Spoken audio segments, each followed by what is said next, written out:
Salve, salve, nação doadora! Tá no ar mais um episódio do Aqui se faz, aqui se doa. É o podcast do Instituto MOL. Eu sou a Mari Campanati, eu sou a diretora executiva do Instituto. E hoje a gente vai falar de um assunto bem importante, considerando que a gente está no começo do ano. A gente deu uma olhada nas principais tendências para 2025 e a gente convidou 2 grandes especialistas para discutir isso aqui com a gente. Bem-vindos, Márcio e Carla. A Carla Mayumi Albertuni, ela é sócia da Talk Inc., pesquisadora e curadora de conteúdo que trabalha há mais de 20 anos no cruzamento entre ciências sociais e tecnologias emergentes. Como curadora de conhecimento do CAS, a Carla tem investigado hubs de inovação no mundo para conhecer pessoas que estão na vanguarda do pensamento, redesenhando a forma como vivemos, trabalhamos e fazemos negócios. Ano passado também, a Carla lançou um livro muito especial, O Vote Nelas. Bem-vinda, Carla. Muito obrigada. Tem um livro que eu lancei ano passado, que chama Vote Nelas, que é um livro sobre meninas que resolvem se candidatar com uma chapa para um grêmio estudantil de uma escola, que nunca tinha tido uma chapa de meninas, né, feminina e tal. Então, esse livro está nas livrarias, chama Vote Nelas. E a gente está aqui com o Márcio Black. O Márcio, ele é cientista político, diretor de advocacy e conhecimento do Instituto Beja. O Beja é uma organização que fomenta a inovação, colaboração, eficácia e engajamento da sociedade civil, setor privado e governo, para a resolução de problemas sistêmicos. O Márcio tem uma vasta experiência em organizações e projetos sociais. Ele também é um grande maratonista. Bem-vindo, Márcio. Obrigado. Grande maratonista é uma boa, assim. Mas é que acho que a maratona ajuda muita gente a entender os momentos que a gente está, né? Acho que eu era muito ansioso, assim, muito... Vamos chegar logo, vamos fazer rápido. Aí quando você começa a treinar pra maratona, você fala assim, puta, não, respeita o processo. As coisas levam tempo. Pra chegar no quilômetro 42, você precisa passar pelo 1, pelo 3, pelo 10, pelo 25, sabe? Então, me ajuda muito como hábito basilar mesmo, assim. E eu acho que o grande maratonista vem porque agora você espalha a palavra da corrida e tá trazendo essa perspectiva e isso tá incentivando uma galera, né? Tá sendo corrida uma tendência aí que eu li recentemente, porque que os millennials começaram todos a correr. Mas isso é um assunto daqui a pouco que a gente pode aprofundar, porque eu gostei muito dessa matéria que eu li sobre isso. Bem, time de peso aqui, uma honra, obrigada mesmo. Eu quero começar, já que a gente vai falar de tendências 2025, para preparar esse episódio, a gente foi atrás de alguns relatórios, o que já publicaram, o que está saindo. E tem muitos, né? E parece que todo mundo está apto a falar de tendências e tem uma opinião e tal. E queria ouvir da Carla, que é muito especialista nesse tema há muito tempo e reconhecida por isso. Qual a relevância desses relatórios? Como que a gente pode consumir isso? Ou tipo, o que a gente tem que estar atento? Ou como a gente faz o nosso próprio? Assim, sabe, por que existem tantos relatórios e por que a gente olha para isso? Eu queria que você trouxesse um pouco dessa perspectiva da visão de tendências desse mercado. Assim. Perfeito. Bom, acho uma pergunta excelente para a gente começar a conversa. É interessante porque, como nos últimos anos, essa coisa de relatório de tendências meio que bombou, né? Se a gente olhar isso 5, 10 anos atrás, não tinha essa quantidade, né? As pessoas que produziam relatórios, as empresas que produziam relatórios eram muito menos e os relatórios eram mais escassos, assim. Então, surgiu um aqui, um outro ali, South by Southwest, Web Summit. E aí, de repente, as empresas começaram a usar isso até como estratégia de marketing, né? As grandes consultorias e tal. Então, assim, hoje, agências de publicidade, existe uma infinidade de relatórios. Eu acho que tendência é uma coisa interessante. Eu acho que tem uma tendência sobre as tendências, que é você trazer cada vez mais o pensamento mais próximo para o presente. Ou seja, ao invés de você olhar para tendências que estão lá na frente, é de você trazer um pouco mais, né? Quando a gente faz na Talk um estudo sobre tendências, muitas vezes o cliente fala, mas não me vem com coisa que eu não vou conseguir aplicar. Então, acho que isso é uma tendência nesse universo, assim. Eu para ser bem sincera, eu acho que essa leitura, se compartilhar, virou um pouco entretenimento, um pouco, assim, sabe? Tipo, vamos ler, mas não necessariamente vamos aplicar. Então, acho que tem um pouco uma curiosidade, né, de entender o que está rolando, mas... E sem tirar nenhum mérito assim, dos relatórios, a gente produz, a gente lê, eu consumo muito. O relatório de tendências ele deveria servir para a gente pensar em cenários, para a gente conseguir pensar em possibilidades de futuro, e normalmente não é o que a gente faz. a gente lê e ele fica lá guardado. Ah, eu sei agora que está rolando isso, assim. E tem muita coisa que se previu nos relatórios de tendência de 10 anos atrás que não aconteceram, e tem muita coisa que não foi prevista nos relatórios de 10 anos atrás. A gente não conseguiu imaginar esse mundo e desenhar esse cenário que a gente está vivendo hoje, mesmo estudando tendências e tal. Então, eu acho que para começar, eu largo aí essa bomba ninja na mesa. Essa bomba ninja Sim. que é os relatórios, a tendência das tendências, né? Sim. O que você acha, Márcia? E eu acho que essa coisa da aplicabilidade, né? Eu acho que o que a gente tem que discutir é um pouco como que a gente aplica isso na prática. Eu acho que tem um lugar que é como que isso sobredetermina também. A gente precisa, eu preciso ler porque faz parte do meu trabalho, né? Eu preciso estar bem informado sobre isso. Mas eu também sou cientista político. E na ciência política, a gente tem o que a gente chama de análise de contexto, né? Que com o tempo você acaba entendendo que a análise de contexto ela é muito legal pro bar. Porque o entretenimento, né? É isso, no bar, para você ter o que debater, para mostrar que você está bem informado sobre o que está acontecendo. Mas é um tipo de previsão que é muito difícil. Vamos pegar um exemplo. Eduardo Campos, o avião caiu. E aí a eleição toda mudou. Então tudo que toda a análise de contexto que a gente tinha feito até a noite anterior, parou de valer. Trump, né? Trump eleito. Ou, sabe, agora o DeepSeek aparecendo. Todas as previsões que foram feitas em relação à inteligência artificial, por exemplo, elas se deslocam. É legal ter, mas acho legal ter os relatórios de tendência, as pessoas vão fazer mesmo, não tenho condições de emitir juízo de valorativo sobre se é bom ou ruim, mas tem algumas questões como, por exemplo, será que o relatório de tendência, é quase como o que vem primeiro, né, o ovo ou a galinha? Será que o que deveria ser um relatório para ajudar a prever qual será a tendência, não está ele determinando o que vai vir ali na frente? E todas as pessoas passam a se comportar naquele sentido. Total. Eu prefiro... Filosofamos, mas é que eu prefiro, na verdade, tá mais à deriva, sabe? Eu acho que a deriva, ela permite que a gente imagine mais, que é o que a Carla traz. Sim. É isso, às vezes um lugar de controle também, né? A gente quer ter um pouco desse controle do que guia. vai acontecer. A gente precisa do guia, do mapa, da direção, entendeu? Isso. Por isso que eu falo se determina ou não. Eu prefiro, por exemplo, pessoalmente, estar mais à deriva, porque isso me permite ter mais margem para experimentar, sem... Lógico, eu gosto muito da metáfora, né, da analogia da viagem, porque é isso. Tudo bem, a gente não precisa do guia, a gente não precisa do mapa, mas também é bom ter um roteiro de viagem. Perfeito. Para você também não ficar muito solto e não... Eu posso trazer mais 2 pontos? Traga. Que eu acho interessante, assim, também a gente não pode esquecer que o consumo de conteúdo que a gente tem hoje no Brasil e em boa parte do mundo é de uma perspectiva muito ocidental.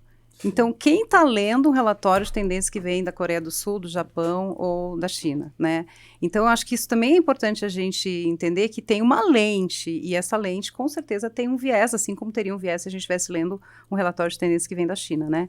Então, eu tenho estudado muito a China nos últimos anos e percebo essa diferença. Então, quando você fala do DeepSeek, cara, não era para ser novidade que a inteligência artificial estava sendo desenvolvida na China, mas ninguém viu. Por quê? Porque o que a gente consome tem a lente ocidental, americana, europeia e tudo mais. Então, acho que isso é importante para a gente trazer, porque se a gente for olhar todos os relatórios que estão circulando por aí, eles são ocidentais, né? Então, acho que isso é importante. E a outra coisa que eu queria trazer, que eu acho que já começa a puxar outras tendências também, é essa nossa... a facilidade de você ler relatórios de tendência, você não fazer leituras mais profundas. Você falou, sou cientista político, eu fiquei pensando, a gente está lendo livros que teorizam sobre o que está acontecendo no planeta, na sociedade hoje, e que nos levam, vamos entender sobre esse tema, deixa eu me aprofundar nesse tema, ao invés de ficar lendo essas pílulas, porque no final das contas os relatórios são pílulas que se baseiam muitas vezes numa leitura mais profunda, mas a gente consome aquilo de uma forma ali muito,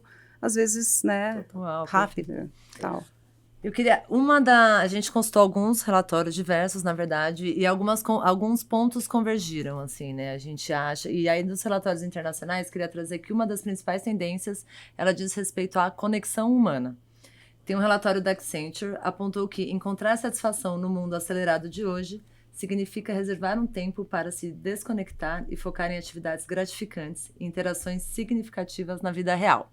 Isso foi uma das coisas que a gente deu uma olhada. E a VML, que entrevistou quase 14 mil pessoas em 14 países, incluindo o Brasil, identificou que o consumidor tem buscado um equilíbrio entre inovação digital e experiências analógicas.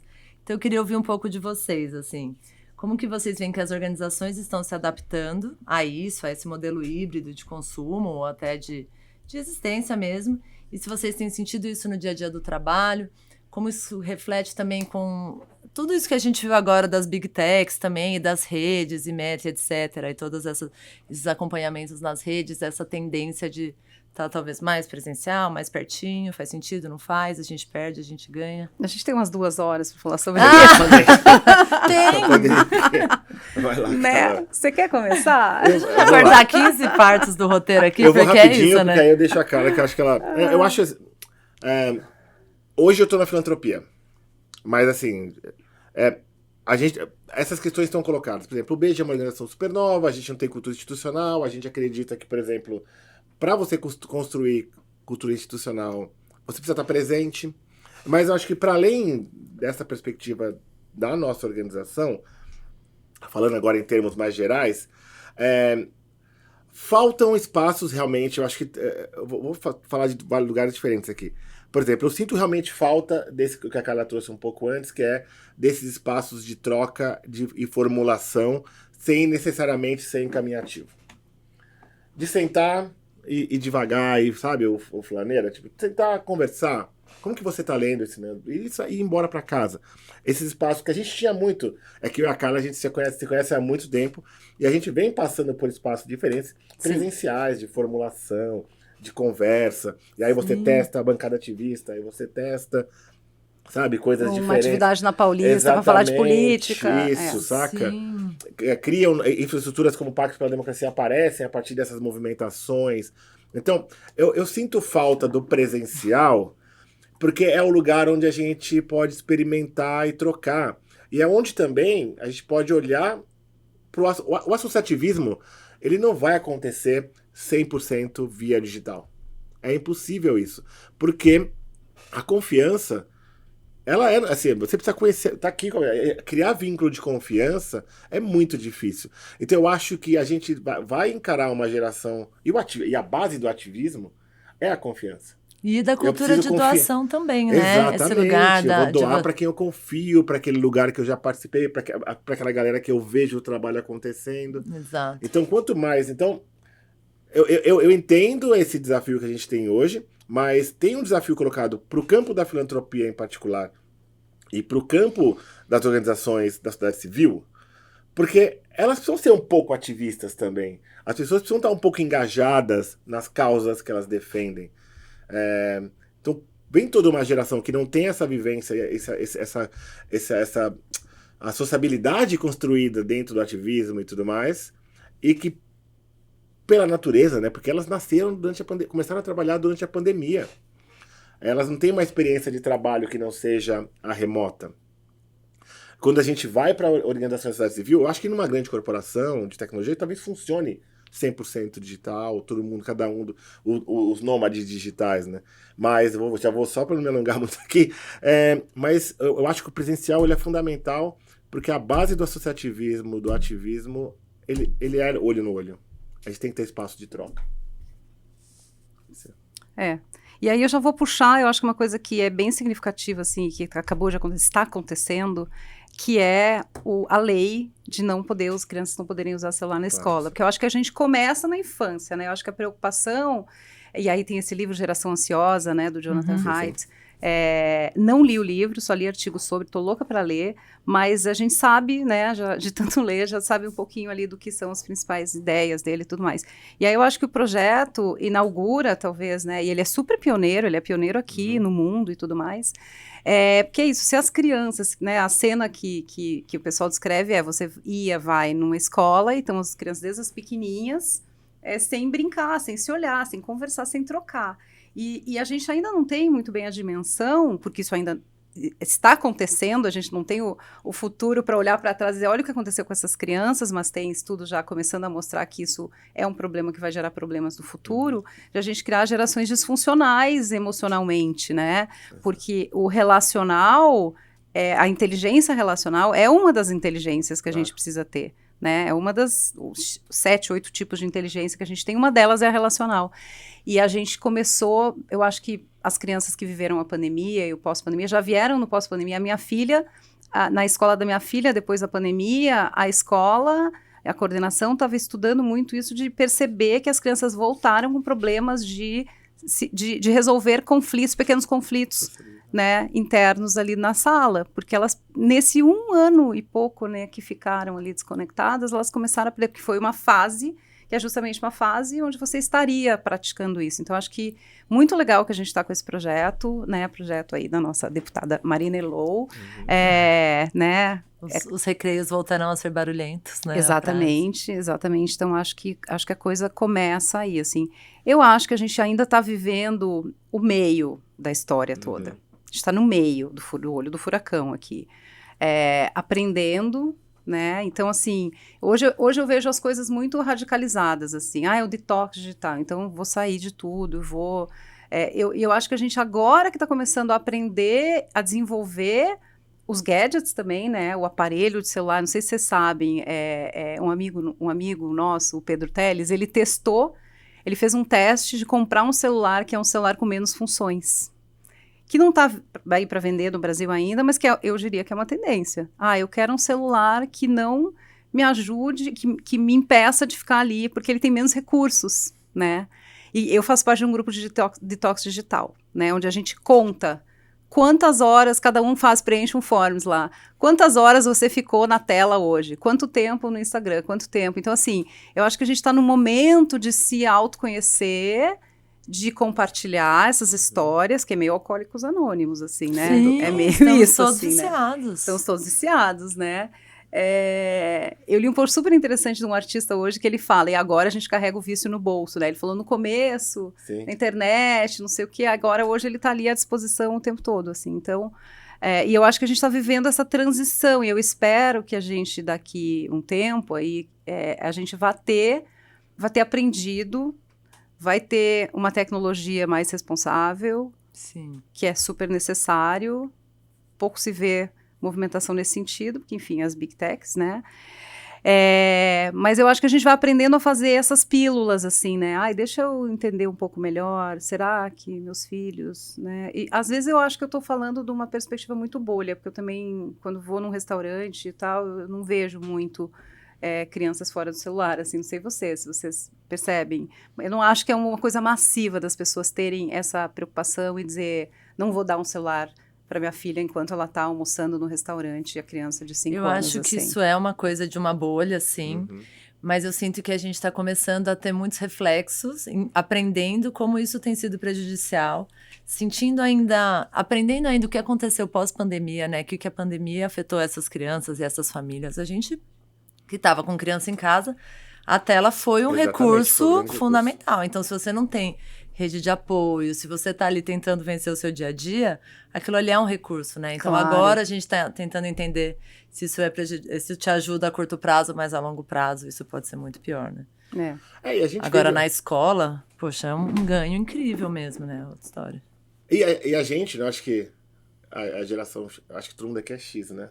Eu sou millennial. Eu sou X. Você é millennial na fronteira, eu acho, não? Sou millennial, eu sou puro suco de millennial. Caramba, tá. Eu sou bem X. Se é uma coisa importante, eu preciso abrir o computador para mandar um e-mail. Eu tô na fronteira, mas sou X. Por que eu tô dizendo isso? Porque eu lembro que, sei lá, eu morava em Osasco, eu trabalhava em Mogi das Cruzes, e eu ia de transporte público. Eram 3 horas. Eu passava 3 horas comigo mesmo. Eram 3 horas ouvindo música no cassete, no Walkman, ou acabava a pilha. As pessoas não sabem hoje o que é ter que rebobinar uma fita com a caneta, saca? Pra economizar a pilha do... Uma fita cassete, né? Pra economizar a pilha do Walkman, porque eu ia ficar mais 2 horas. E o mixtape, né? Tipo assim, que era a maior prova de amor que você poderia receber. Eu estudei pro vestibular, basicamente, dentro do trem.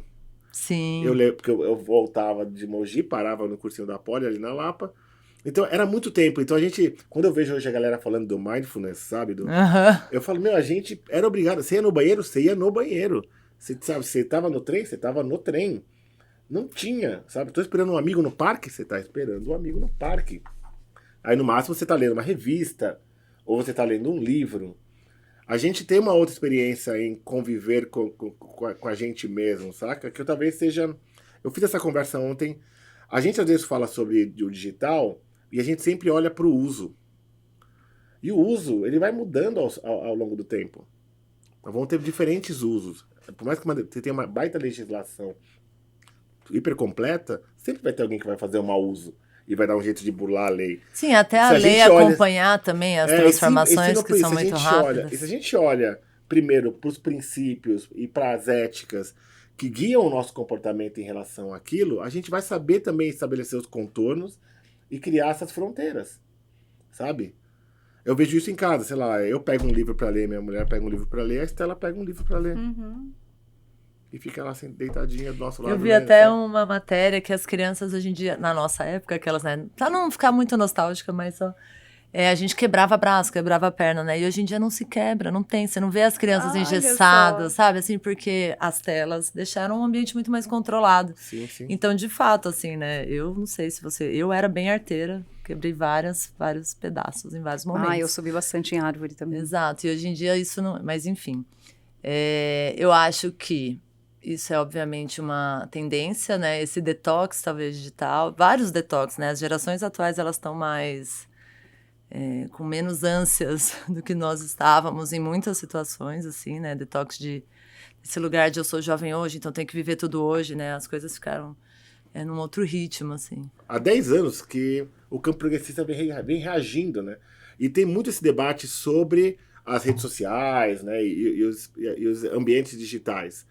E aí tem essa leitura que eu acho que é um pouco equivocada em relação à extrema-direita. Ela consegue surfar e crescer porque ela sabe usar melhor as redes sociais do que o campo progressista.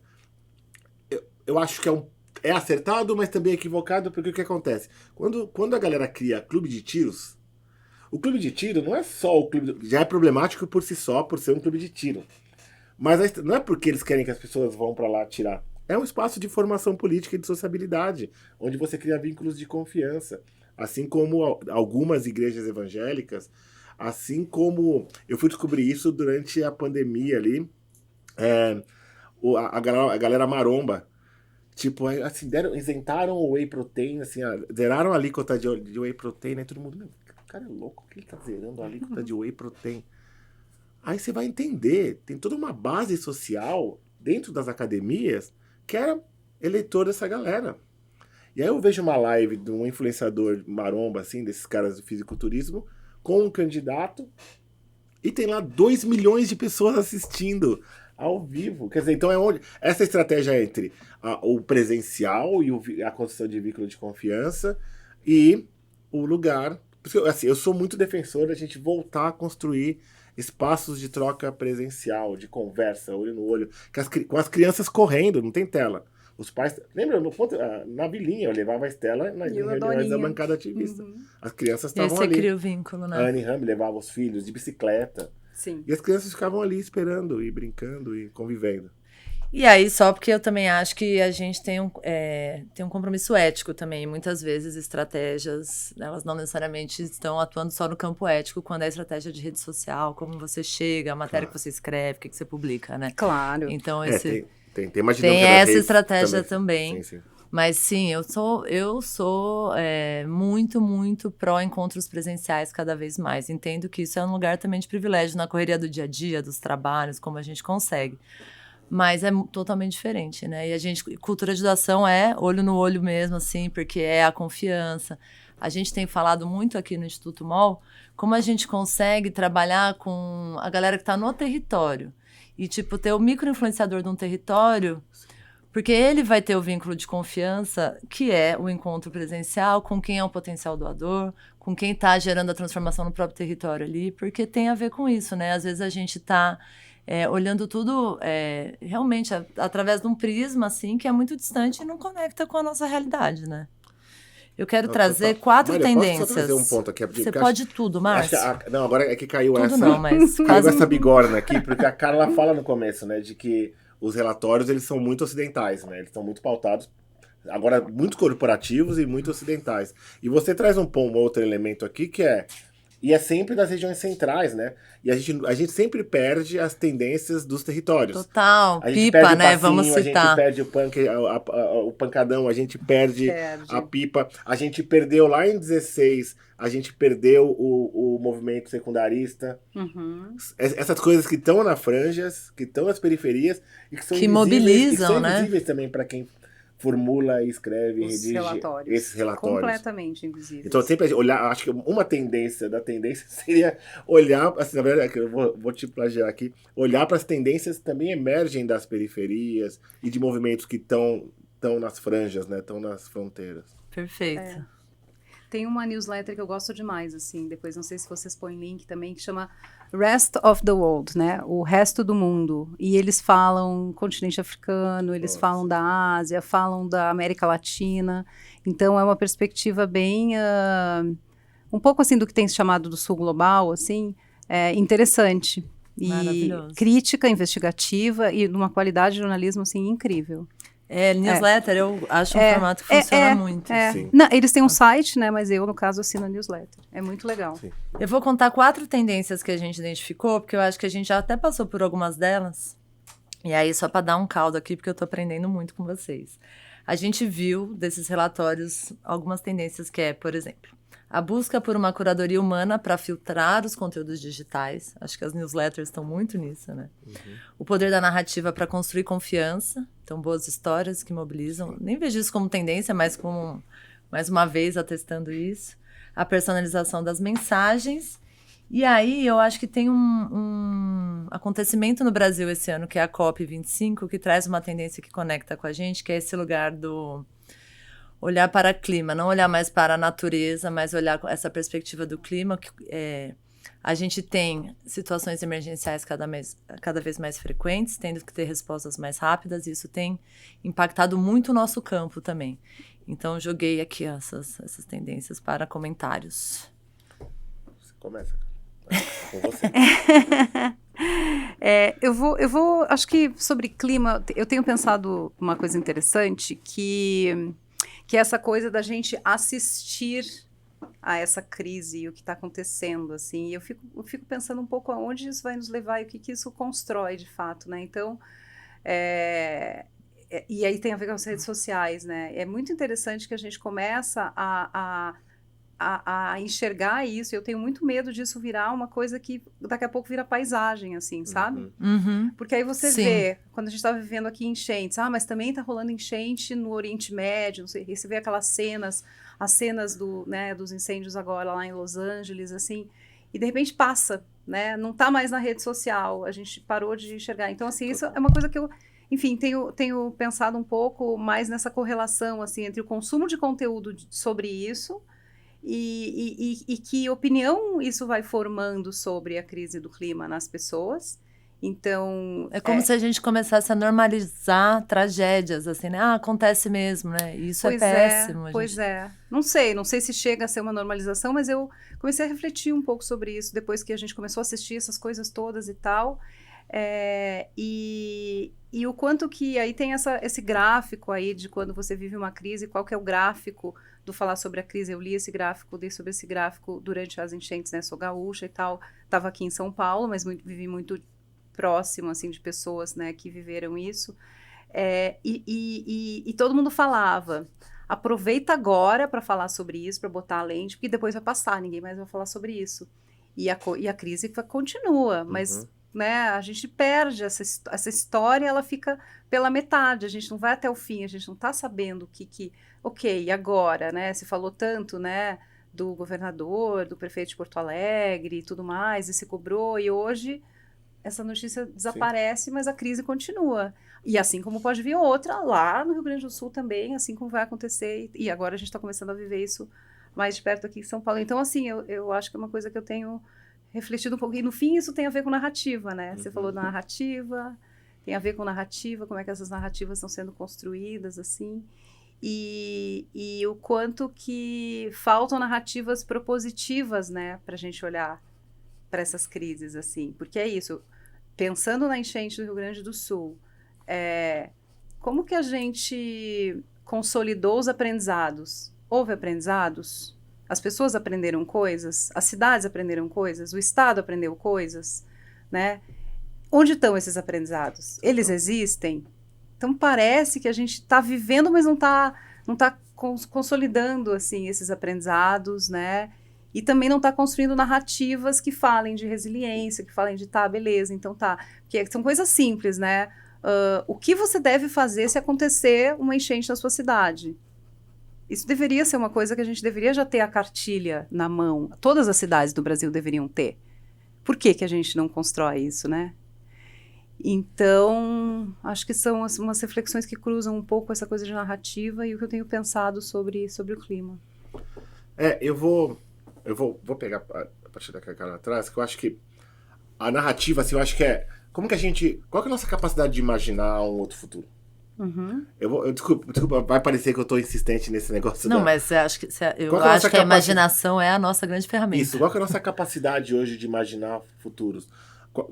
O que tipo de futuro a gente está sendo capaz de formular juntos? Uhum. Eu vejo muito isso, assim, por que a gente vem...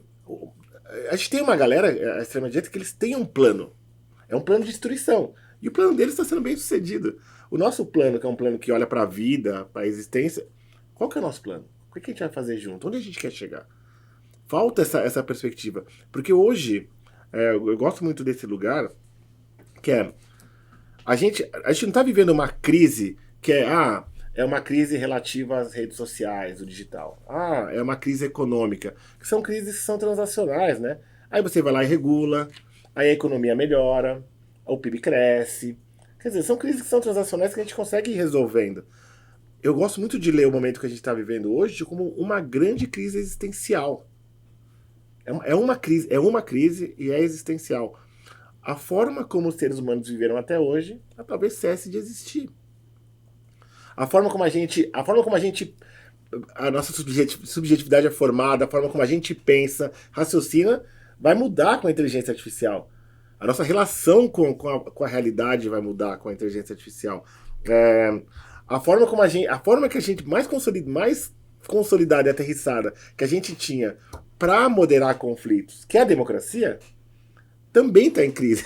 Então, a forma como a gente se organiza politicamente, resolve nossos conflitos, desde o âmbito regional até o global, está em crise.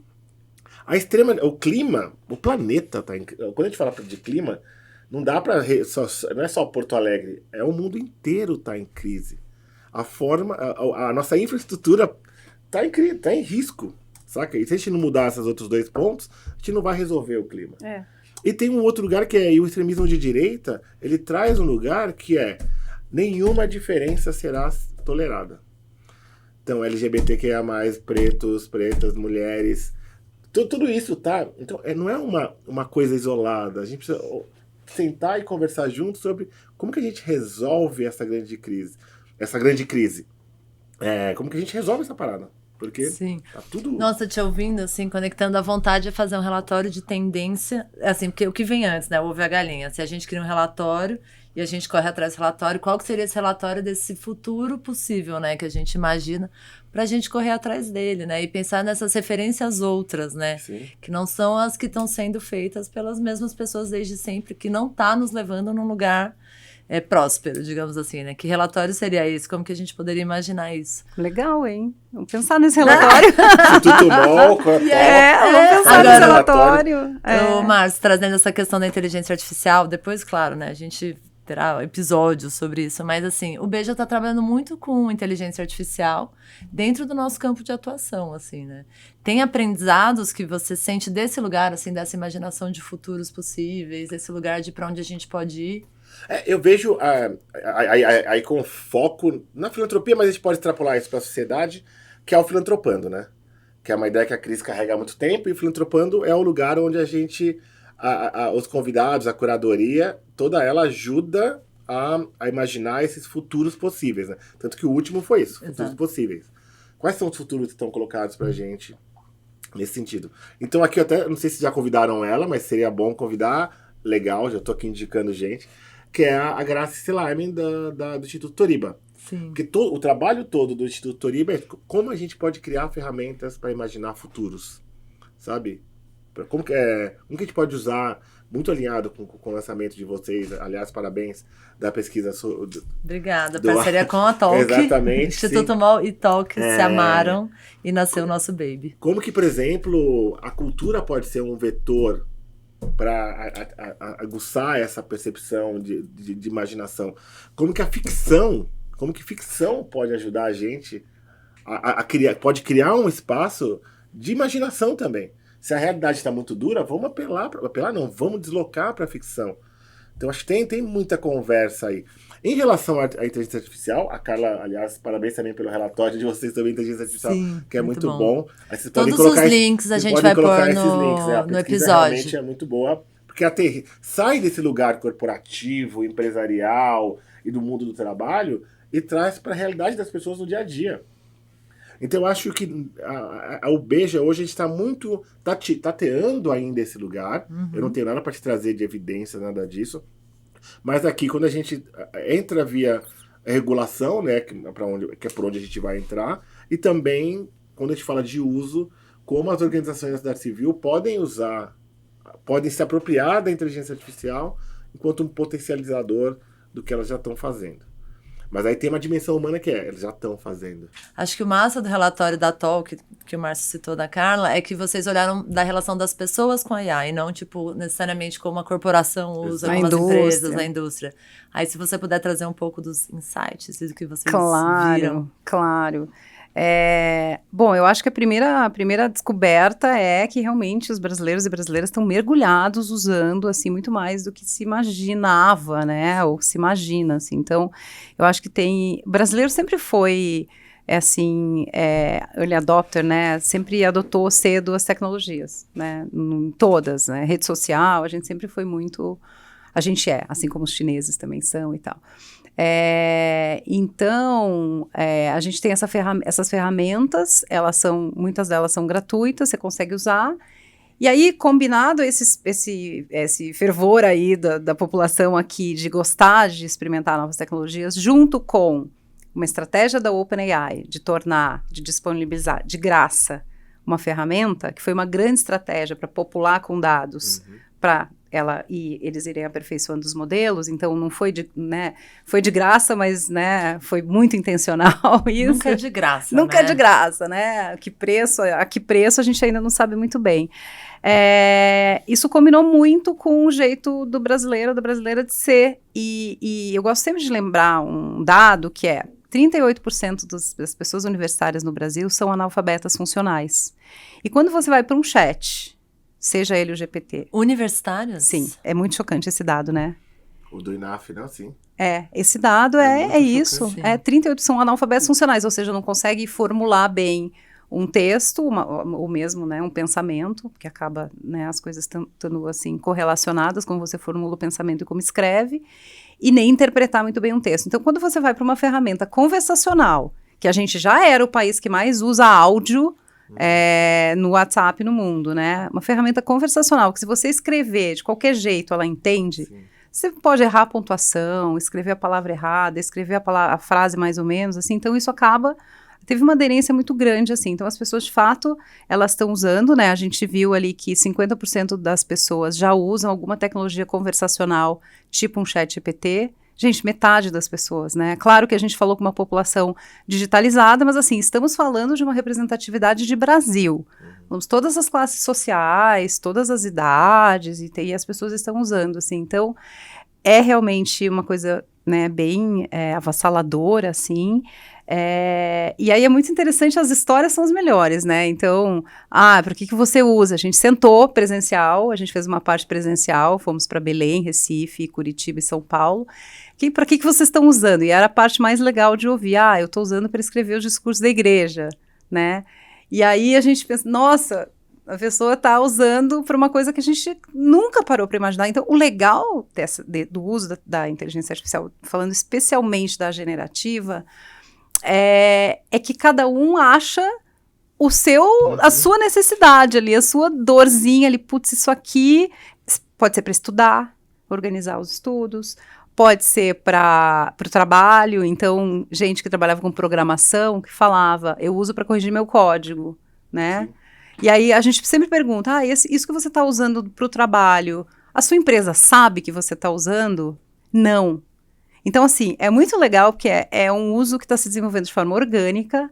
As empresas ainda não foram rápidas o suficiente para prover a tecnologia dentro da empresa para fazer com que a produtividade seja maior. Então, no fim, as pessoas estão usando na vida pessoal, a maior parte das pessoas, e muitas que estão usando para o trabalho não é oficial esse uso, e aí você fica naquela, mas eu conto ou não conto para o meu chefe que eu usei para escrever esse texto? Um menino que eu lembro que ele trabalhava com vendas, e ele falou, eu melhorei muito o meu discurso de venda, porque eu pedi para ele, olha, o meu cliente está com esse argumento dizendo que não quer comprar, como é que eu... E aí ele foi entendendo que essa IA generativa podia ajudar ele a ser o melhor vendedor e tal. Então, assim, gente, eu podia ficar aqui contando muitas histórias. Eu já vi casal que conta pro ChatGPT ADR, pro ChatGPT falar quem tá certo. Sabe, assim, dá pra usar pra tudo. Isso, olha aí. E aí tem todo esse lugar... O Márcio tá anotando, velho. Greta. Eu virei o tarado da inteligência artificial. Né? Eu também tô bem... Ajuda muito, das assinaturas. É isso, assim, meu... e você vai descobrindo coisas que você pode fazer, né? Exato, sim. E aí, eu ia contar uma coisa que eu esqueci. Pro nosso campo, enquanto... do fazer amizade, né? Então, eu acho que a gente ainda vai falar muito sobre isso, que é a forma como as pessoas se afeiçoam a uma inteligência artificial. Sim. Porque, assim, aqui no Brasil, a gente ainda não tem um aplicativo em português que se propõe a ser o seu amigo virtual. Não existe ainda. Mas fora do Brasil existe, né? Nos Estados Unidos existem vários, assim. Então, é muito fácil você se afeiçoar a um ser, não sei como chamo isso do outro lado ali, essa entidade do outro lado, que sabe o seu histórico, sabe o dia que você voltou triste para casa porque o que aconteceu tal coisa, sabe o que está acontecendo na sua vida e parece que tem essa empatia porque sabe tudo isso. E já tem uns papers, assim, falando que, estudando, né, como uma pessoa não treinada em comunicação resolve um conflito e como uma IA resolve um conflito. E, obviamente, que a IA vai melhor do que uma pessoa não treinada em resolução de conflito, né? Porque você chega para mim e fala, eu tô triste, eu vou falar, ai, Mari, que bobagem, não fica triste, a IA não vai falar isso. Porque a IA está treinada com esse mar de dados aí para conseguir construir... Ser eficiente, ser eficiente, porque ela aprendeu com tudo que existe na internet, papers e como as pessoas falam, e como os psicólogos, enfim. Então, acho que isso é uma coisa bem interessante. Eu acho que a gente vai viver uma grande crise ali na frente de... como é que vão ser esses relacionamentos. Esse lugar do afeto mesmo. Assim. Os afetos artificiais, né? Ele acontece em 2025. Exato. Eu já vi. Exatamente. Ele é esse futuro que estamos. Eu já vi antropólogos falando isso, que a geração alfa vai ser a primeira geração que vai ter vão manter relacionamentos com inteligências artificiais. Mas aí também é muita previsão lá na frente. Mas não é na frente, já está acontecendo. Não, sim, total. Já está acontecendo.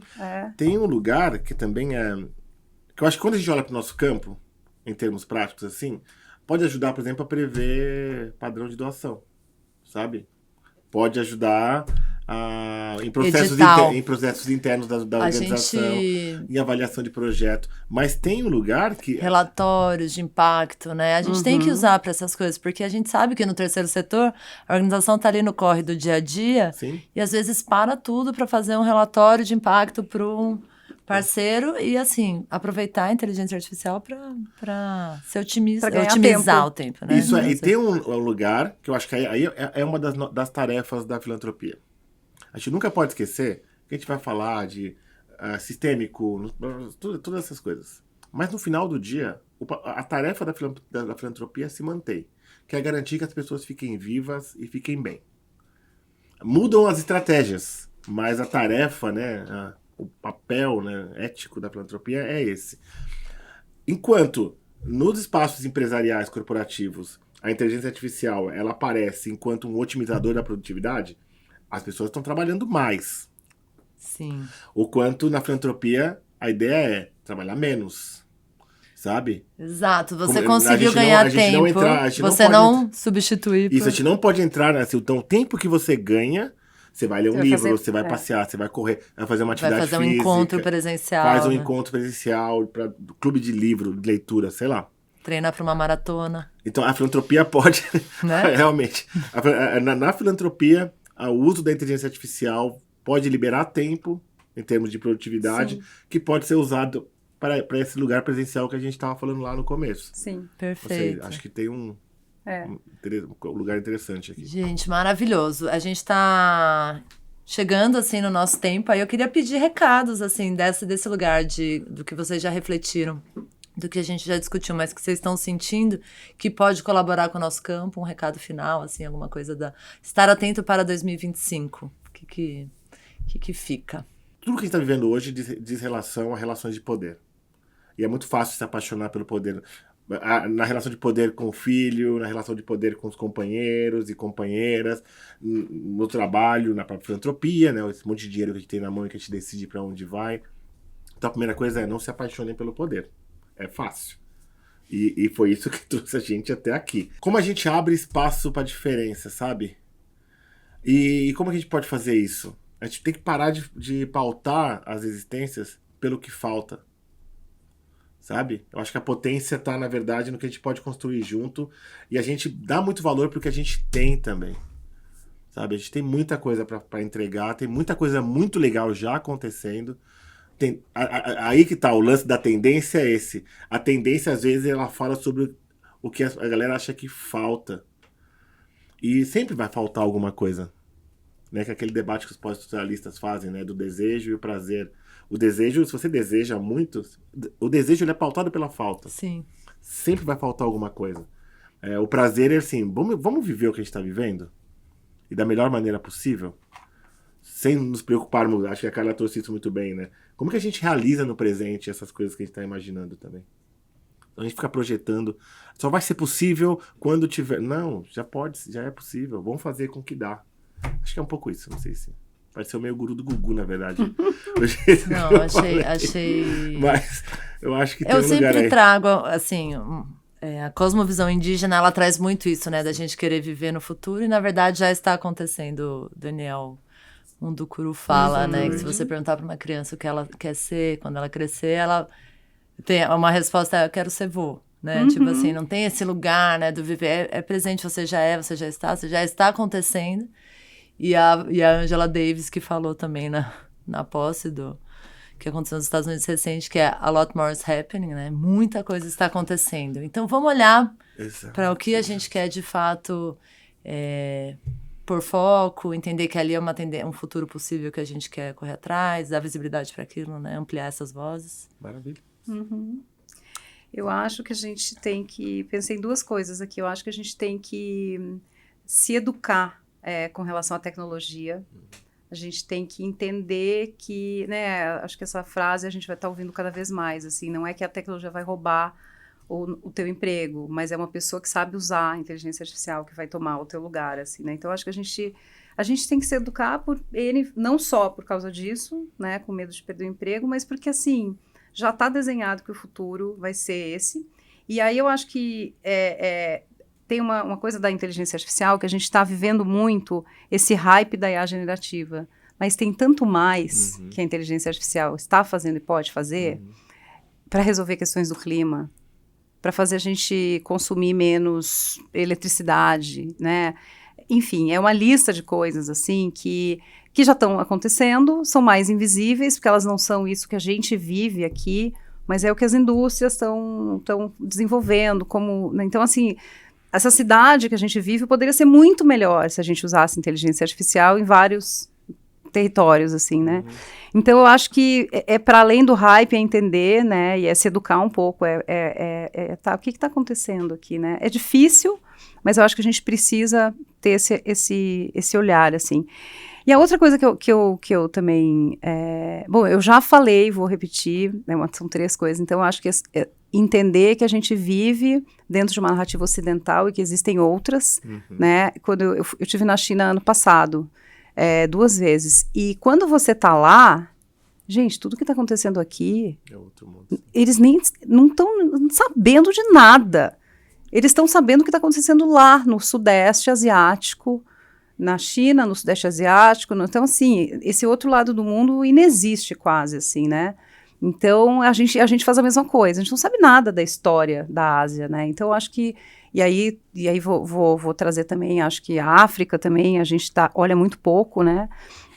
Para o que está acontecendo lá, e tem muita iniciativa incrível, né, de inovação social e de inovação e de tecnologia também acontecendo, né, nos países africanos. Então, acho que assim, essa coisa de expandir o nosso olhar, tentar entender, a gente não é o centro, né, e também os Estados Unidos não são o centro, e também a Europa não é o centro, tem outros pontos ali importantes, né, outros lugares.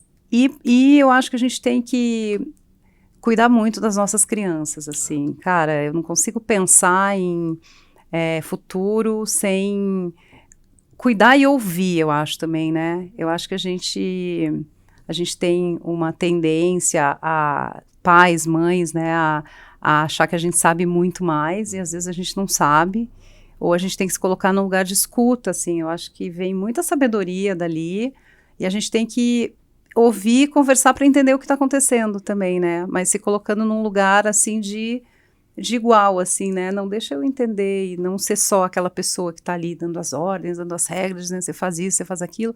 Porque eu acho que as coisas estão mudando, a gente não está percebendo muitas coisas que estão mudando e que podem vir ali. Então, eu acho muito importante a gente não só cuidar, mas também ouvir as crianças, que eu acho que elas, enfim, essa geração aí que vem, né? Com outro chip. Exato. Outro chip. E que é muito mágico, assim, a gente poder ter essa conexão. Então, eu acho que é isso. Maravilhosa. Obrigada, Carla. Obrigada, Márcia. Obrigada. Deixa eu só falar um negócio sobre as crianças que eu ouvi recente numa reunião. Eu falei, caraca, né? A gente precisa muito. No campo da filantropia, muitos só passam a ter uma atuação social a partir do momento que são cobrados pelos filhos, né? E é isso. Olha que a gente ouviu isso de uma pessoa do banco, que atua com filantropia com pessoas, investidores no banco. Tá na hora de eu fazer doação, porque o meu filho tá perguntando para quem eu dou. Boa. Então também é uma estratégia aí para a cultura de doação, né? Mas, enfim, as crianças estão aí para ensinar a gente. Obrigada, gente. Obrigada. Foi demais. Eu tô aqui fervilhando a cabeça. Sim. E tamo junto. Valeu, gente. Todos os relatórios que foram citados no episódio vão estar com o link aqui na descrição. A gente está nas principais plataformas de áudio e também no YouTube. E aqui fica o convite para você seguir o Instituto MOL nas plataformas das redes sociais. A gente está no Instagram e no LinkedIn. Segue a gente lá, manda suas sugestões, dicas, críticas e etc. Todas são muito bem-vindas. E eu tenho um convite final. A MOL Impacto, que é a mantenedora do Instituto MOL, lançou um relatório de tendências para marcas com causas. Então, se você atua em alguma empresa, está trabalhando no setor privado, pode ser legal para você entender como levar isso lá para dentro. Até a próxima!